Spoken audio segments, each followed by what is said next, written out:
treta da Taylor Swift com a Blake Lively ganhou mais um capítulo. O fofoqueiro Demoa publicou durante a manhã uma postagem onde ele recebeu um e-mail anônimo comentando alguns detalhes sobre tudo isso que está acontecendo entre a Taylor e a Blake. E o que eu achei muito interessante de tudo que foi falado aqui é o jeito como eles dão a entender pra gente que tudo que nós estamos testemunhando não passa de uma estratégia pra expor o quanto a Blake é mentirosa. Como o e-mail é anônimo, né, vamos tratar isso como um rumor. Bom, depois que a Taylor deu a sua resposta enérgica pra intimação do Justin Baldoni pra ela depor no caso, muita coisa que aconteceu nas últimas semanas começaram a fazer sentido agora. E assim, considerando a declaração da equipe da Taylor, eles deixaram claro que ela não está do lado de ninguém a não ser do lado dela mesma, que a única coisa que ela fez foi permitir que a música fosse colocada no filme. Porém, não foi isso que a Blake disse. Durante toda a turnê de divulgação do filme, a Blake afirmava que a Taylor segurava ela emocionalmente. A Blake disse que ela foi parte importante de toda essa jornada com ela. E principalmente afirmou que a Taylor ajudou com escolhas de elenco. Então ela deu a entender que a Taylor tinha uma participação direta ali. Então o que nós percebemos? A fala da equipe da Taylor contradiz totalmente o que a Blake vendeu durante o ano passado inteiro. A Taylor, mesmo sem querer, acaba sendo indiretamente chamada pela Blake de mentirosa, porque os vídeos do passado mostram pra gente que o futuro não tá conversando. E é aí que esse e-mail entra explicando o fator estratégico da equipe jurídica do Justin Baldoni com essa situação. O e-mail afirma que a equipe jurídica do Justin sabia do posicionamento da Taylor e que eles usaram isso de forma cirúrgica.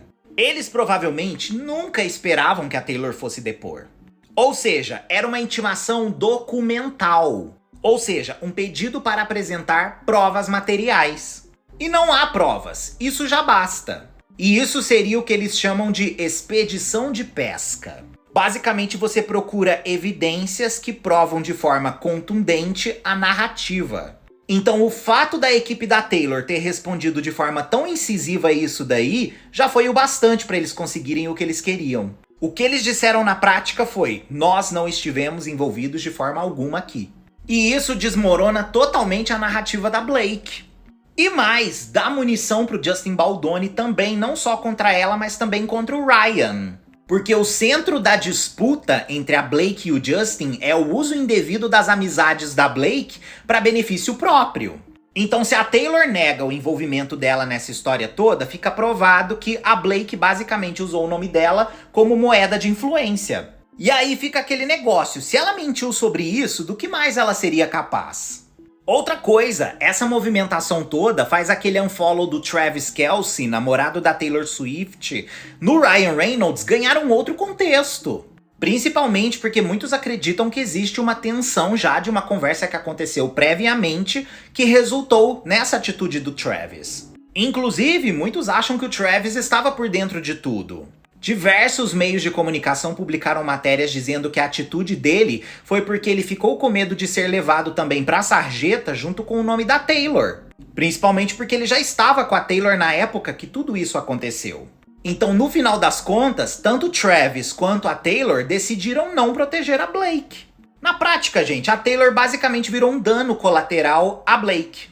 E agora ela teve que jogar a Blake debaixo do ônibus para conseguir limpar a sua imagem. E isso basicamente expôs a Blake como uma manipuladora e mentirosa. Agora a gente até questiona se talvez a Blake não mentiu pra Isabella Ferrer dessa história toda que a Taylor Swift escolheu ela pro papel. Porque assim, né, gente? Uma coisa é você dizer, a Taylor falou que você parece comigo. Outra coisa é você escalar alguém pra um papel, né? Inclusive, quando a Isabella Ferrer deu com a língua nos dentes sobre essa história toda e o Justin Baldoni teve que explicar sobre isso, ele também ficou hesitante.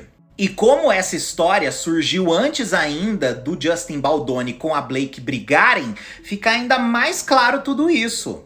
A verdade é que a Taylor tem que sumir dessa história toda e deixar a Blake se enterrar sozinha. É impressionante como todo dia ela cada vez mais parece uma mentirosa de primeira. Comenta aqui sua opinião que eu quero saber.